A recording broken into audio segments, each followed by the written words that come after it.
Good morning and welcome to Breakthrough Walls. I'm Ken Walls and I'm your host, and I have a dude on today. I can't wait to hear his story. His name is Peter Kozodoy, and I'll be right back and introduce you to Peter. Stay with us.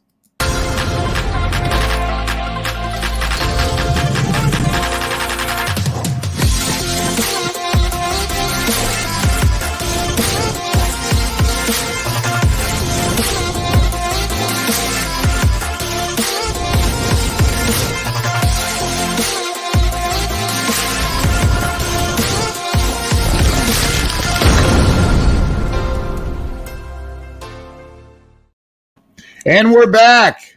I want to welcome Peter to the show. Peter, welcome to the show. How are you, Ken? I need a cool intro video like that. That was awesome. Thanks. Yeah, I've had some amazing people on the show, man. And you know, I've done this for about 2.5 years now. Interviewed 270 plus celebrities and entrepreneurs, and man, I you know, it's about helping people. That's what this show's about. It's about helping people get unstuck. And I think we've all been there. We certainly have. I know I have. That's why I wrote a book about getting honest about that. I love that, man. So why don't we start with you telling, oh, there's Patricia, you know, that chick, right? I absolutely do. What's going on, Patricia? I love her. She's amazing. Amazing. So start with where you were born and raised. By the way, there'll be times when I just do this. I'm still here. So, I like that. Your book's in the background. I can Vanna White it. You like that? Love it. Love it. So talk about where you were born and raised.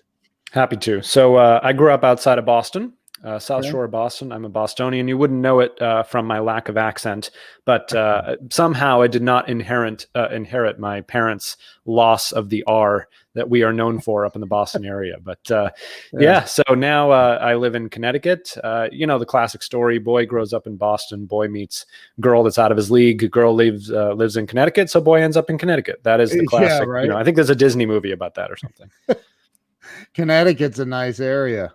And you know what? I've never been there. To Connecticut? I have an aunt and uncle that lived in Greenwich, Connecticut for like 40 years, and we never went and visited them. Well, I live a couple towns up from Greenwich, and it's yeah, it is. It's a beautiful area down here. I've heard that. Yeah, that's awesome, man. So you went to school and high school and all that in the Boston area. I did, yeah. So I went to Milton Academy for high school, and then Brandeis University, which is just outside Boston. And then after my quarter life crisis at 30, and after I'd built $1 million company, I decided I was stupid and needed to go back again. So I went to get an MBA at Columbia here in New York. Wow. And yeah. Wow. That's intense. So you what was your undergrad in? Economics and Italian studies. Okay. Allora possiamo fare questo in italiano se vuoi.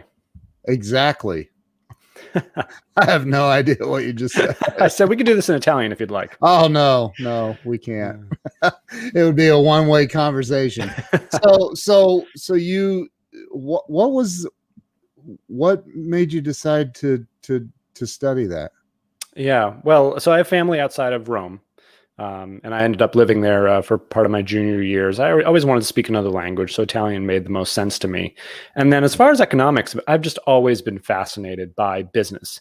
You know, I was an econ major, and in every elective class I could take in undergrad, I actually took it at the business school there at Brandeis. And, you know, what's interesting, I've only through the book have been really reflecting on that time in those kind of classes. And what this book comes out of, Ken, and what I was always shocked by was, you know, business classes are very logical, right? It's common sense, it's spreadsheets, it's revenues and losses, and it's all very logical. And I love that, right? I have a logical sort of brain. No one prepared me for the fact that businesses, right, executive teams, they don't run on logic. They run on bias and ego and self-limiting beliefs and BS, right? Politics. That was, no one prepared me for that. Right. And that's why I ended up writing a book about it, because I could not figure out, we over the course of our, tenure, I own a marketing agency that ended up on the Inc. 5000 list of fastest growing companies for a couple of years in a row. And we had clients in two camps. One took our growth strategies and the insights that came from their own customers and employees, and they just like crushed it. And they ran with it and got an incredible ROI and stayed with us for years. And then others like blew up on the launch pad, right? They like couldn't accept the truth, couldn't get out of their own way, and they sort of drifted into oblivion. And I used to think it was stupidity. I was like, these people are morons, but that was me being a moron, because no one becomes an executive of $100 million company who's stupid, right? Right. What I actually ended up deciding was they're not honest, and I don't mean deliberately, lying to other people, but in ways that perhaps we don't even really think about. So you you started this company at some point, right? Did you? Yeah, right out of college. When you got out of college, that's when you started. Yeah, 22 was 2008, which is awesome timing, Peter. Yeah, that was good time. I formed my LLC in a marketing firm in 2007, so I get it. Yeah. And then 1 year later, the crash happened. I was like, wow. So, so you went through that. That was a tough period, man. I mean, it really was. It was, but I didn't know any different. Like I didn't know what good times were. So it was sort of like, oh, we're going to operate in this environment. And because we were a startup, our prices were naturally lower. So, all in all, I think we probably net benefited from the fact that it was in an economic meltdown. You know what I mean? Yeah. I don't know if you found this, but towards the end of the meltdown, companies started scrambling to figure out what they were going to do for marketing. Totally. Because realizing, we're going to make it. Right. And they needed to do something, get back on the train, or else their competitors were going to. So, yeah. Right. So you started doing well, it sounds like. Yeah, we did okay. Mm-hmm. And do you still have that? Yep, still own it. I never seem to exit companies. I like collect them on a shelf. I think it's a mental disorder or something that I have. But still own that agency, still enjoy it, still do great work for clients. And so at what point did you leave Boston and head for Connecticut? What was that was towards like my senior year. I had met my now wife, and she lived here in Connecticut, and I was like, Connecticut's a real state? I thought that was like a couple exits on the way to see my uncle in New York, and I didn't really comprehend, right? But again, what was interesting, serendipity, I guess, is we ended up starting a company in the New Haven area in Connecticut, and on the surface that might seem like the middle of nowhere, and it was, but for a startup it was wonderful, because we didn't have to go compete with massive agencies in Boston or New York. We were able to sort of rise up through the ranks very quickly and gain business very quickly. So again, none of that strategic, Ken. I'm not all that smart. It was more luck than anything. But as I like to remind my clients, there is no substitute for employing luck, especially at the right time. So it's showing up. I mean, right? It's if you show up, that's half the battle. Oh, it's more than half the battle. Yeah. I mean, show up. So you and as an agency, what did your agency do? What like pick a period of time? And we started out in video production. Okay. Immediately went tens of thousands of dollars into debt, having no idea what we were doing, and then started slowly building a client list. And we started at the bottom. When I say the bottom, like we were doing $800 television commercials for local car dealers, which is exactly as glamorous as it sounds, Ken. And we were able to parlay that into, bigger corporate work. And we were getting hired by other agencies, other full service marketing agencies. Yeah. And we decided, wow, you guys are cheap. Right. And we were good and we hustled. But what we ended up discovering was that largely they sucked. I mean, they didn't take care of clients. Their strategies weren't any good. They overcharged. They missed deadlines. We were like, we can do that, right? Classic entrepreneur mindset. But we can do that. So slapped a new logo on ourselves, and we're like, hey, we're a full service marketing agency now. And actually, got into a couple pitches and won those pitches, and built from there. And at our height, we had offices in 3 cities, and here in the US and in Canada. So we've definitely done some. It's been an interesting journey. Let's say that non-linear, we'll call it. What do you think? I didn't go to college. My wife went to college. She was global VP of marketing for two different $500 million a year companies. Amazing. But I didn't go to college. I just hustled my face off. And so I'm curious, what do you think when you got into the real world, we'll call it, out of college, what do you think you didn't get taught in college that you were like, reality slapped you in the face as a business owner, as an entrepreneur? Politics, the soft skills, particularly the soft skills in politics. And what I mean by that is there are things that are obviously and honestly correct that a business should do. But because the board member's niece thinks this or that, we're not going to do that. We're going to do this wacky thing that the business has no idea, like no business doing. Right. Right. And the first time I saw it, I was like, wow, what a weird thing, huh? Yeah. Crazy. But then I saw it over and over and over and over in small companies, big companies, Fortune 500 companies. As I said earlier, like no one prepared me for that. No one told me that was a thing. And no one told me how to deal with it. So as a young 20s, I know I'm right, Peter. I did all the wrong things, like confront them about it and be like, what are you, stupid? I mean, this is very obvious, right? Turns out people don't like being called stupid. I had to learn that one too. So, now I've had to be, honest about, about others. So part of the point I make in the book is sometimes we do need to be honest with people, tell them how it is, right? Be direct. Yeah. Other times we need to be honest about them, about their own mindset, about their own self-limiting beliefs and ego and biases, and sort of feed them forward into the future that we want in a much more gentle and strategic way. And that's why I talk about strategic honesty. Now is this in the bigger companies you're employing these tactics? Oh, the bigger ones are even worse. Yeah. Oh, I know. But you're sitting down going, hey, you're bored. You all have the wrong mindset. Not in those words. I've used to be a little more political about it, but yeah, it's things like finding the real power, right? Not always the leader. Sometimes it's an influential other person. Getting to what all their competing interests are and all the conflicts of interest present in the business. And like that, all of those incredible skills, they are so valuable. By the way, they're translatable from a C-suite to your family and friends, how you resolve interpersonal conflicts, how you avoid confronting people and creating conflict, how you help people you care about move along, one peg at a time down the rows to help themselves. I mean, that all those sort of skills I had to learn by, going from, Peter's most likely to continue being a jerk, version of myself to someone who understands how to, weaponize honesty in all the ways we're sort of dancing around it and talking about it. So I wish, Ken, that they had done a better job teaching me that stuff. Now I have to say, at Columbia Business School, we had quite a few courses in that, how to act politically in order to get ahead in the workplace. It's important. Now it's a shame we have to do that, right? It's a shame people aren't more honest about themselves, right? Yeah. Oh yeah, I probably shouldn't listen to my 15-year-old niece's idea of what my Fortune 500 company should do. That's pretty stupid, but that's not the way the world works. Yeah. Well, and I think, again, I think that there's Gary Vee talks about that there's, the younger generation actually has a lot of great ideas, but absolutely you have to filter. Yeah, exactly. You have to filter. But so with the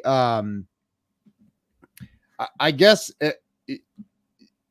I can't picture you sitting in a boardroom at a big conference table going, I just can't see you say, hey, you guys have the wrong energy here. You're not being honest with, I can't imagine having that conversation. I have that conversation with individual small business owner clients, but it's a lot different when you're talking about Fortune 500 companies. Yeah, it is. And none of it has to be done very carefully. And I'm not going to stand here and say like I have the magic formula, because it depends on what the channels are. One of the reasons, Ken, that I have become, an author of a book and doing much more kind of consulting work is it was very frustrating to come in as the marketing agency already too late because Yeah. the executive team had already decided on X, Y, and Z. And we could see clear as day because we do a lot of work with focus groups and interviews with their frontline employees and customers, who, by the way, always know the truth, right? And always know what's going on. Yeah. We saw it clear as day that what they were doing was not going to work, and that they needed to make X pivot or Y choice. And it was too late. My hope with this is I get into more situations where a self-aware group of executives says, you know what, maybe we should have this guy in, call us on our BS and see where maybe we may not be listening in the right ways to what our own customers are saying. And that's the point, Ken. This isn't about what I think. What I think is irrelevant. What you think is irrelevant. What the executives think is irrelevant, although they have trouble hearing that sometimes. Yeah. It only matters what the customers, and I would say even more importantly, the frontline employees are saying. And so many of the companies I profile and the leaders who have interviews in this book, like the Ritz-Carlton and Quicken Loans, they really deeply understand who has the power in their organization. And it's always the frontline people who really deeply understand. They're the bridge between the customers and the rest of the company. I think I'm popping some comments up, but I ask my clients how honest they want me to be with them. Do they want me to be direct, or do they want me to withhold the truth? I love that. No, Charles is absolutely right. We need to ask permission to be honest and to use honesty. And what I'd be curious about with Charles, with my experience doing this, no one ever chooses not honesty, right? They always say, no, I can handle it, but they've psychologically prepared themselves to handle it. And that's more than half the battle. So that's excellent. Yeah. A long time ago, I sold bathroom remodeling for this giant company. And I meet this guy at his house, and he's a psychiatrist. And he says, so what's your best price? And I said, I just gave it to you. It's like $4,500. And he goes, that's not your best price. I said, yes, it is. He said, you're lying. I said, how dare you? I'm not lying. And I got all pompous, and he's like, it's okay. It's seriously, it's okay. Everybody lies. And I go, well, I'm not lying. He goes, yeah, you are. And it's okay. I want you to know it's okay. I go, dude, I'm not a liar. Stop calling me a liar. And I got really pissed off. And I'm like, what are you talking about, man? I'm not lying. And he's like, look, if every person on this planet told themselves the truth about everything going on around them, we would all instantaneously go stark raving mad. We would melt down. Lie to ourselves, 100%. Right. So it is, what level of honesty do you really want? Right. I think that, because again, you've seen this, companies, especially small business owners, but companies walk around literally lying to themselves about what's happening. Totally. And Warren Buffett has a name for this. He calls it the institutional imperative. And, one of the reasons he and Charlie Munger have been successful is they've been aware of it, which is 75% of solving it, and try to build buffers against investing in companies, that end up in that direction. And I used to think I was crazy until I actually, read that from Warren. And it was like, oh, okay, guess it's not just me. This is a real thing. You raise a great point, Ken, about what lying does for us. And it really is a means of psychological protection. Yep. And there's a very good, evolutionary reason we have that. And I'm not disputing that at all.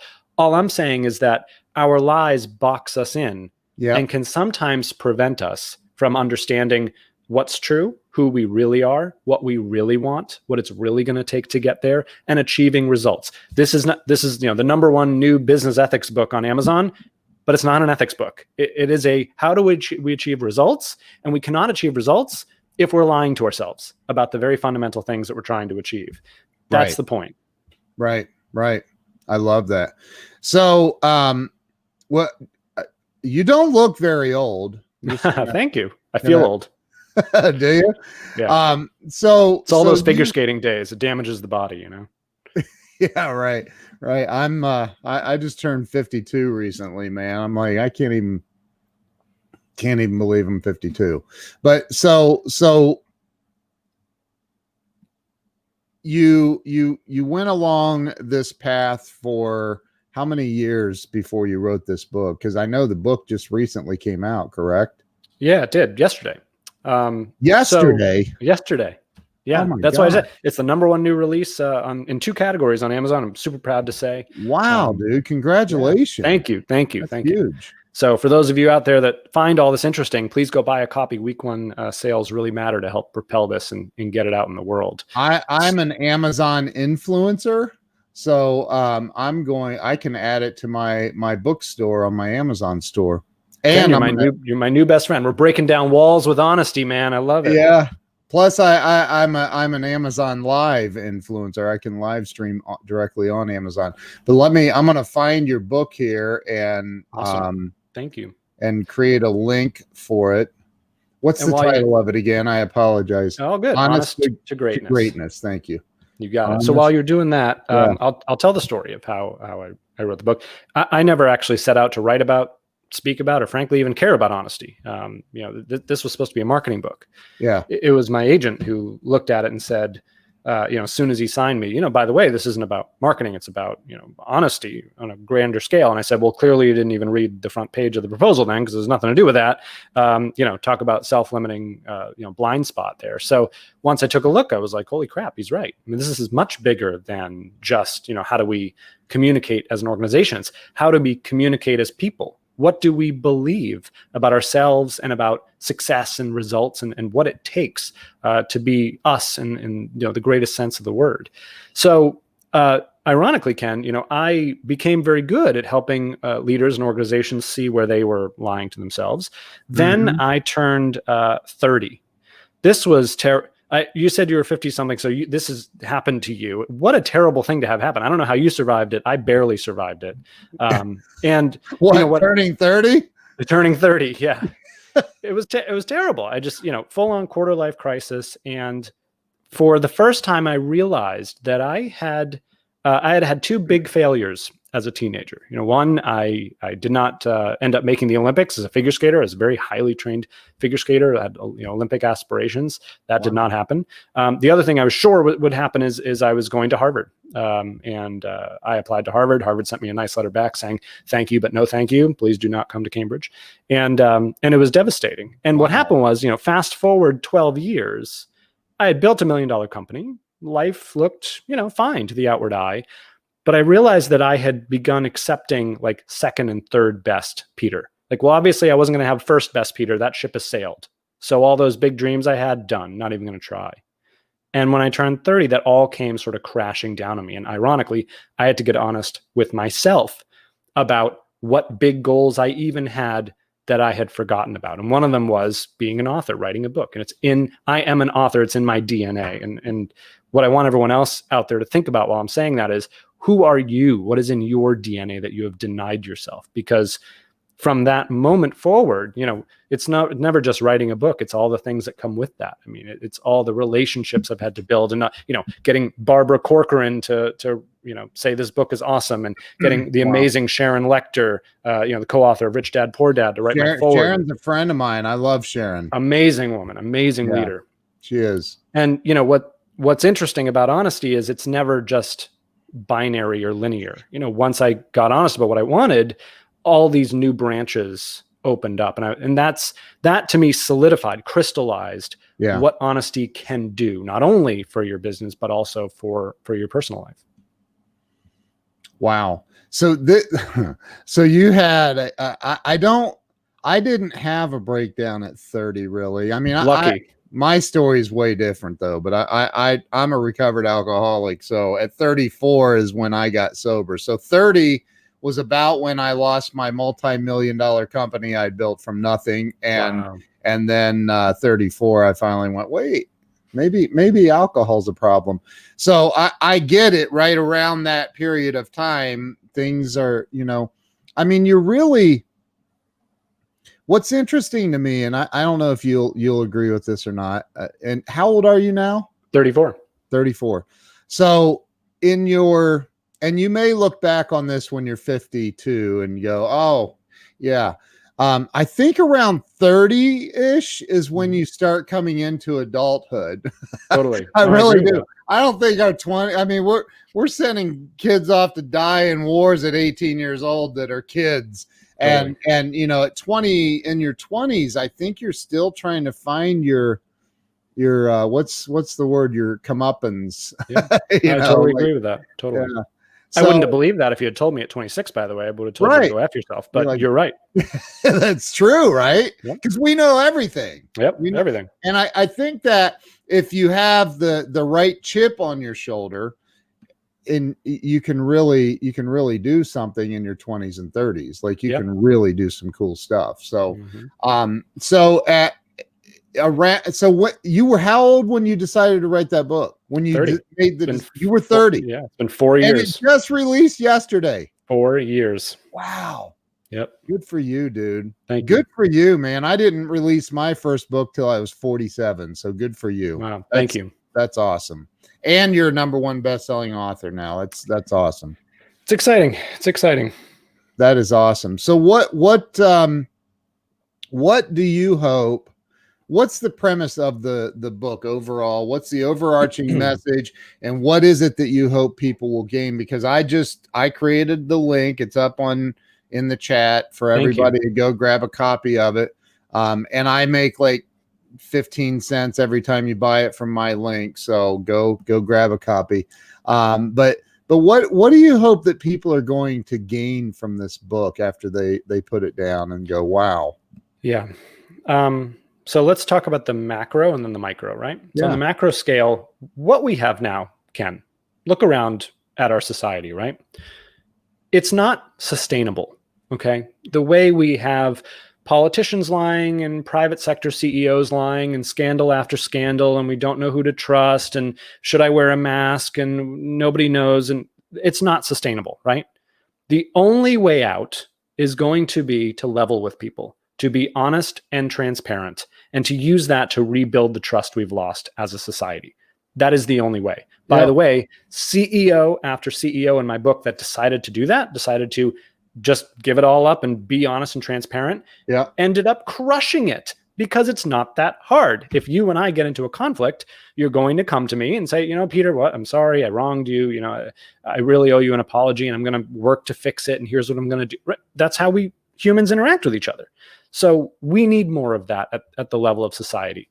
And by the way, the reason why we have all these scandals and scandalous headlines is because everyone knows the truth. They're going to figure it out anyway. Everyone has a smartphone. Something somewhere is being recorded. And so, in that environment, we need to ask ourselves, like, is it really going to continue to pay to do anything but be honest and transparent if we're going to find out anyway? Okay. So that's the premise on a macro level of the book. And on a micro level, I want people to realize, like the very first chapter of my book says, fraud is our fault. Every time that people embrace a self-limiting belief that's not even true, or absorb a scandalous headline that's not true without questioning it, or read Great Aunt Betty's Facebook post and react emotionally instead of asking thoughtful questions, we empower fraud. We empower this entire system to continue to perpetuate BS. And it's very, very harmful. And until we can recognize in ourselves how our own micro lies actually prevent us from being honest, right? And how our own reactive, primitive brains make things worse for ourselves and others, then we're going to continue to sit in our pile of crap and not actually get out of it and move forward to empower ourselves and empower others. And just to put icing on this, Ken, I want to give everyone 2 questions that I want everyone to embrace. These are very, very important. Number 1, is that true? And number 2, how do I know? Whether it's a headline in the nightly news or your aunt's Facebook post or a thought you have in your head, just pause and ask, is that even true? And how do I know? Because most often we will find that the things we think and see and hear and feel, they're not even true to begin with. Right. So, let's wake up.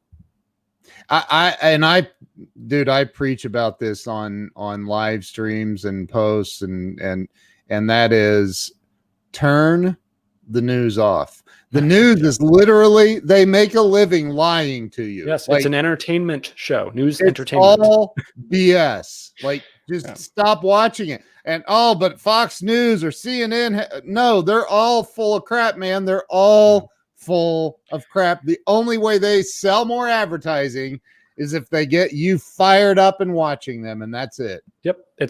There's an inherent conflict of interest. By the way, there are inherent conflicts of interest all over the place. And unless we as consumers are honest about those and stop clicking the headlines and stop watching, then they're going to continue to do it. That's their profit incentive. Yeah. Wow. Dude, that's incredible. So the macro, one more time, macro overview is we live in a very transparent world. You look at the horrendous murder of George Floyd, right? Why was that so incendiary? Because we all saw it with our own eyes. And we are going to continue to live in a world in which we can all see it with our own eyes. And in that world, just be honest and transparent. Otherwise, you're going to get caught. Amen. And so now on the micro level, what's this book going to help? How's it going to help people on the micro level? Totally. Yeah. So let's talk about professional and then personal, right? So on the professional side, I have chapters in here for if you're a CEO leading a massive company, if you're a middle manager, if you're a frontline employee, if you're an entrepreneur, because how you weaponize honesty to achieve results is a little different depending on where in an organization you are. And so they take slightly different techniques and strategies. And I literally lay out all of those techniques and strategies in the book. By the way, on my website, honesttogreatness.com, there's a free 21-question honesty quiz you can take to tell you your honesty leadership profile. And when you take that quiz, I send you the workbook that accompanies this, so you can literally read and do the exercises side by side and make those changes. And it is entirely possible to transform your organization, whether you are a frontline employee or a middle manager or the big boss or the entrepreneur, whatever, it doesn't matter. On the personal side, Ken, what I've found is that these techniques, honest strategies like the 2 questions I just told you about earlier, like a feed forward technique that I talk about in the book. There's so many techniques that we can use to immediately disarm conflicts, to get deeper, more vulnerable and closer relationships with our friends and family. I've used these techniques to improve my marriage.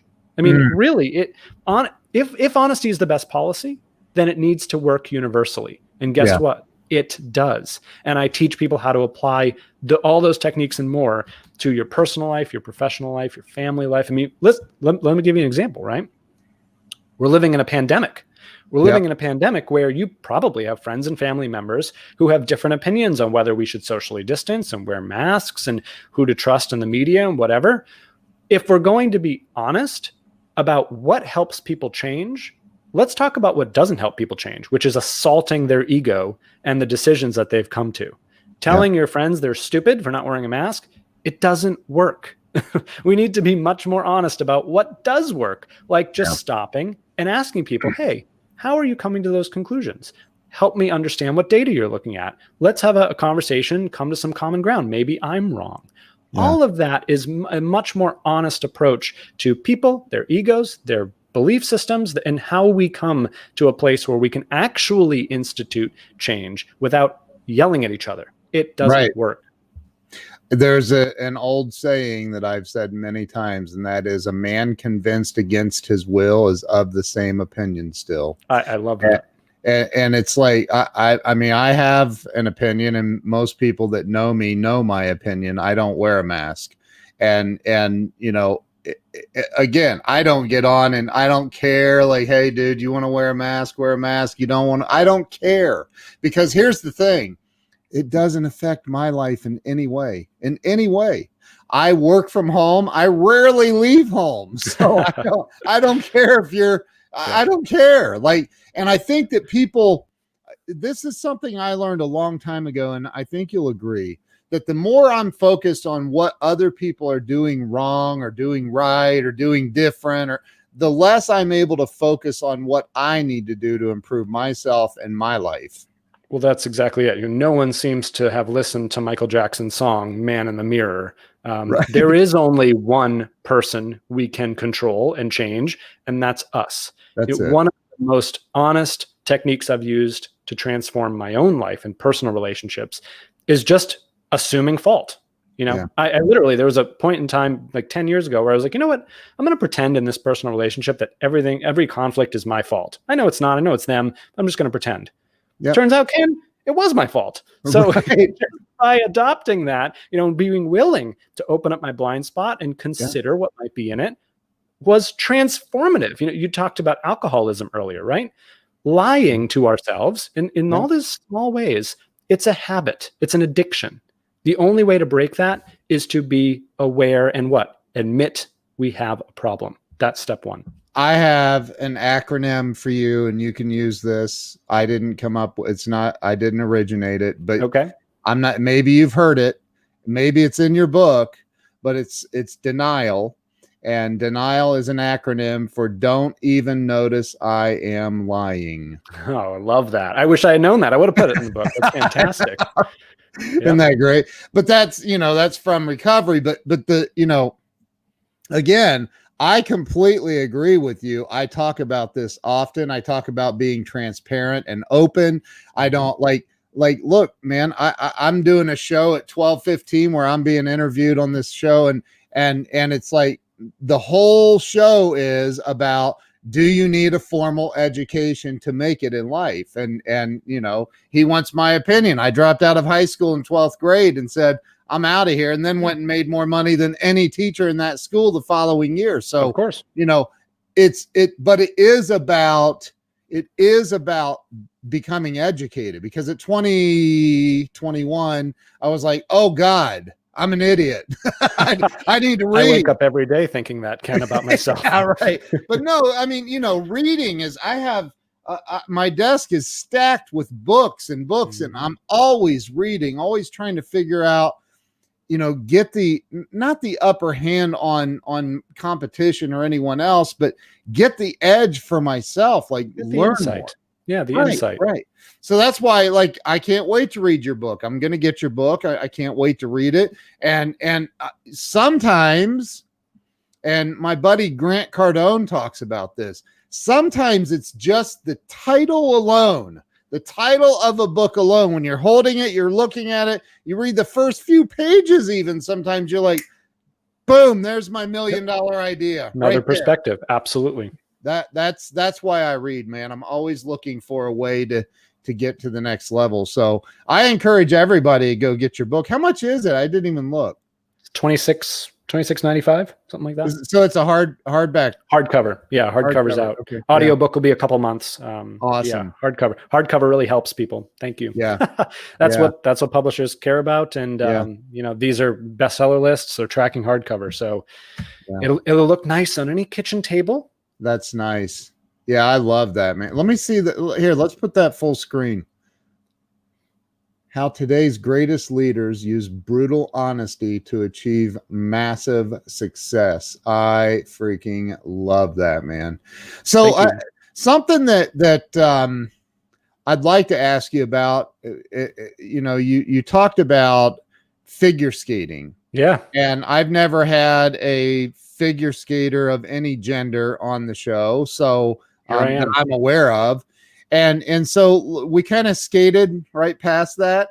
Nice. I see what you did there. Yeah. Pun intended. But let's talk about that, because that's not something, I mean, it sounds like you were on a pretty high level. I was. With that. Was ranked first in New England for a couple of years in a row. Wow. A lot of great lessons came out of that. Met my wife through fish. She's a fellow figure skater. I'm way over chicked. She's way better than I am. Never would have gotten a girl like her without figure skating. That's the good thing about it. Wow. And I have to tell you, Ken, after you fall on your ass alone on the ice in front of 3,000 people wearing tights, nothing else is challenging. Nothing else is difficult. Doesn't get more difficult than that. Oh my God. Thanks. I just got that whole visual. You're welcome. So where did that start? You had to have started early. 3 years old. So wow. my mother, bless her, wanted us, my sister and I, to do everything. We were in figure skating. We were in musical theater. We were in skiing. I'm actually as good of a skier as I am a figure skater. Swimming. I mean, you name it, we did it. And that was fantastic because it gave me a lot of different, skills to learn and build. I was a professional actor. I've voiced over radio and done TV commercials and voiced over video games and cool stuff like that. All of those things had a performance element, which is great for, now look, I can speak to you, somewhat yeah. intelligible, I hope. And, to have some sort of stage presence, right. Doing a TEDx talk, not that hard after I've done all those other, performance oriented things. Right. It was also really good, Ken. And I'll get honest and vulnerable with you for a moment, because I had different social groups. I wasn't, right. The 5'7" redheaded male figure skater, not exactly a prototype for popularity in high school. So, I had friends, but I wasn't, crazy popular. But at the rink, I had a different social group. At the theater, I had a different social group. And that really helped build confidence because I could be popular in some of those groups, which I think is really valuable. And if I have kids, and I might not, we'll see, that is something I would actively look to make sure they have the opportunity to have different social groups and learn from all those dynamics and have that strengthen their social skills. Was there any, and I'm not, because I don't know any figure skaters. Was there any kind of stereotypes though that went with it that you of course experienced? Yeah, of course. I was called gay from, the time people knew what that word meant. Wow.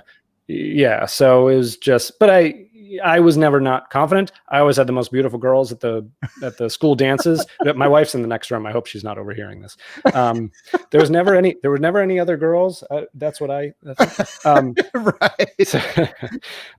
So there's no way she's naive. Yeah, no, definitely not. So, over time, I learned to cope with that and deal with that. I mean, that's one of the things that I struggle with, hearing people cling to their past. And, I was bullied. And it's like, we're all bullied. We're all bullied. I mean, come on now, Yep. So I think we need to overcome that. And I think we can't succumb to being victims, even if we were, because back to what you and I were saying about, let's get honest with ourselves. No one's coming to pick us up. Right. We need to pick ourselves up. We have control over that. One thing, there's very little in life we do have control over, but we do have control over that. So who cares? Let's just get ourselves up and go. None of those things need to define us. They don't. You're right, man. I love that. I think I had Andy Frisella on the show, who's cool. the who he is. I know of him, yeah. And I said, I mean, he's doing 300-400 million a year now. And I said, dude, you've got this insatiable like drive and this hunger for success, and it's evident for anybody watching you. What do you think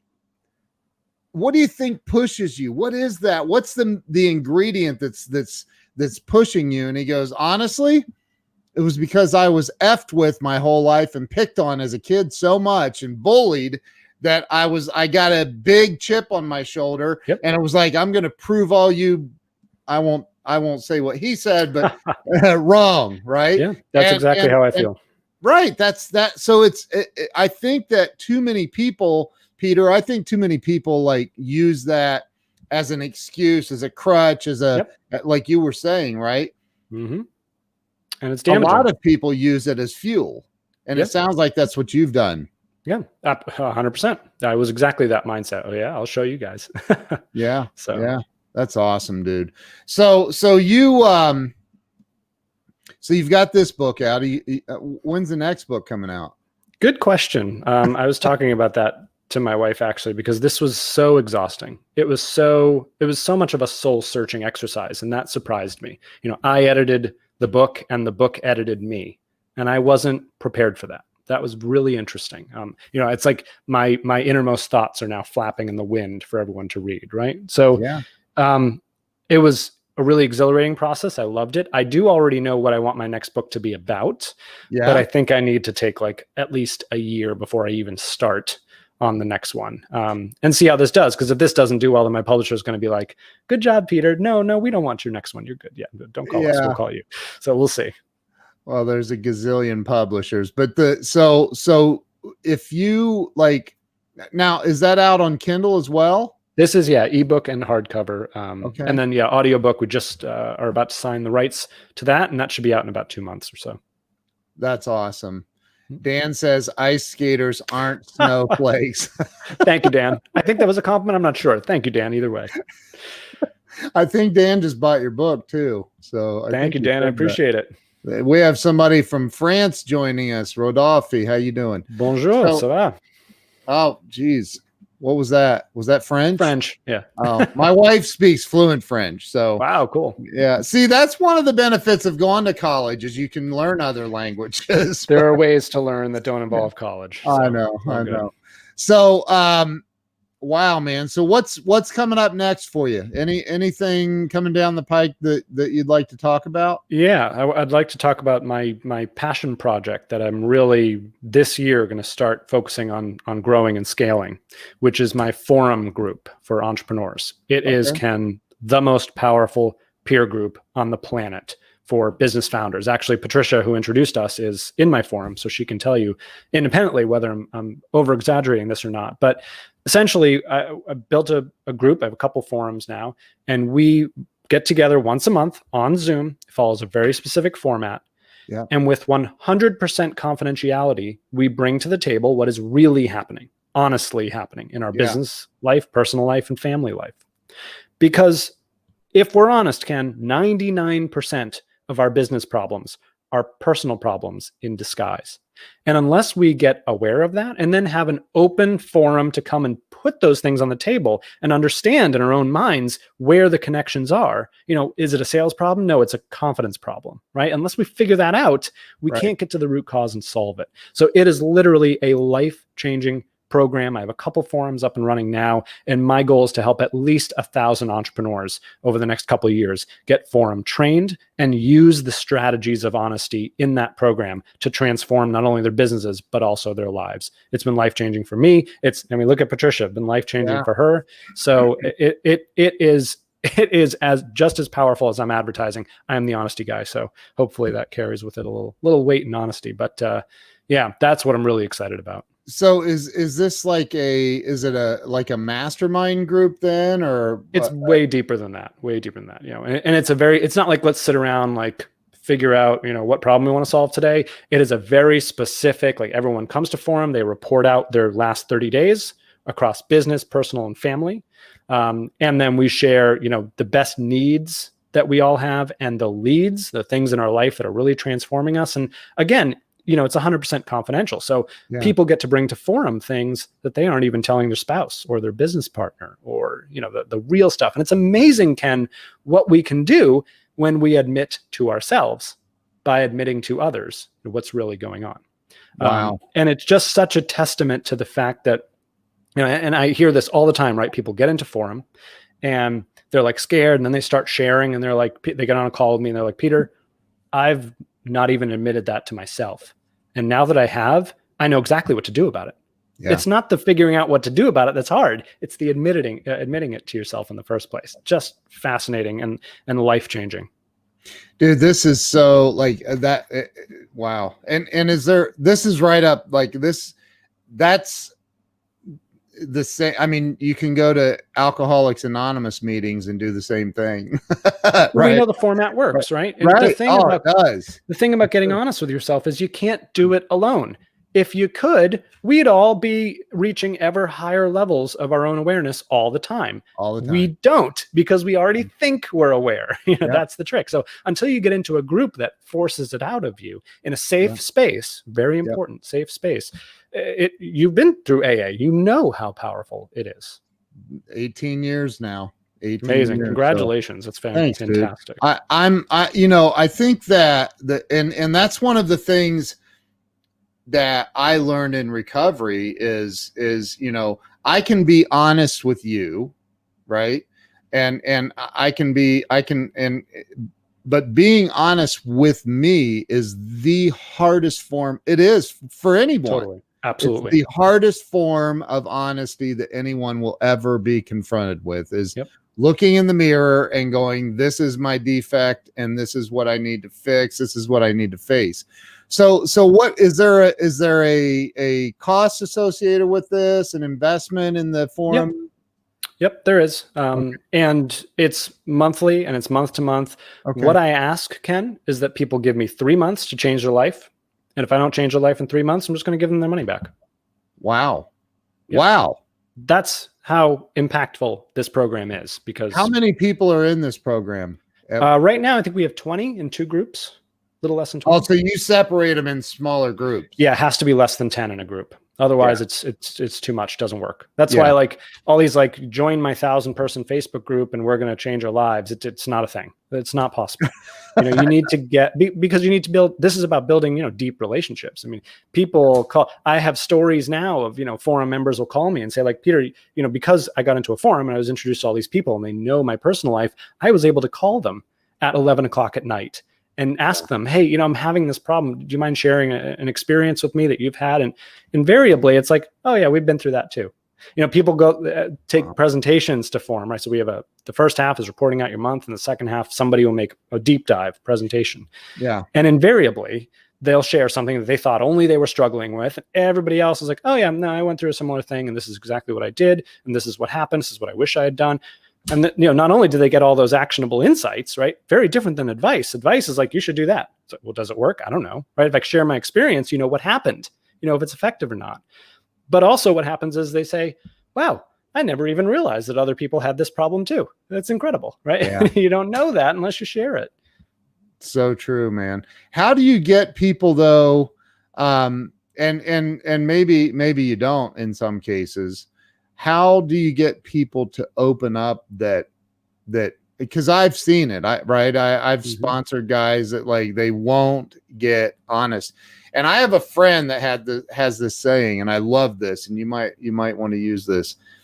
I'm only as honest as my dishonesty allows me to be. Yeah, totally. Right. So how do you get people to open up that normally won't? Well, you raise a very interesting point that's been brought up to me, which is that a book like this is self-selection, right? The people who will pick this up inherently believe that honesty is a good thing, that they need to get honest with themselves, that they want. Right. The people who really need to be honest with themselves, they're not even going to pick up the book. They think they already are, right? So it's the same thing with forum. I can't think of the last time I've gotten an application and gotten on a call where the person wasn't like, okay, yeah, I get it. Confidential space, vulnerability, honesty. Like, I want to be a better me. I want to invest in myself. I want to be a more empowered and more self-aware leader. So it's a lot of it's self-selection, and those folks have transformations because I give them the opportunity and because they are psychologically predisposed to it. Right. That's the thing I love about forum. It's not me. I'm not your guru. Like you are your own guru. I'm just giving you the platform, the space. Yeah, dude, that's awesome, man. That's awesome. I love it. So how would, if somebody is that through your website, honesttogreatness.com? Yep. Let's go to honesttogreatness.com. You click on coaching up in the navigation. You can read about my forum program, my B2B bootcamp program for B2B entrepreneurs. And of course I do a lot of one-on-one work as well for people who want, more of a custom program. So yeah, check them out. Dude, that's incredible. And to have Patricia on here going off the rails about it. She loves it. It is that good. That's awesome, man. Well, Peter, I appreciate you coming on. Where's the best place for anyone to follow you on social media? Yeah. So, I'm the worst millennial ever, but I am begrudgingly on all the socials. And that's at Peter Kozodoy, as you see right there. And I'm probably most active on Instagram. If you want to come follow me over there, especially for this week is book launch week. So doing a lot of fun stuff. And if you love the book, please leave a review on Amazon. And if you hate the book, please leave a review on Amazon. That's the thing about writing a book about honesty. You get to be honest about it.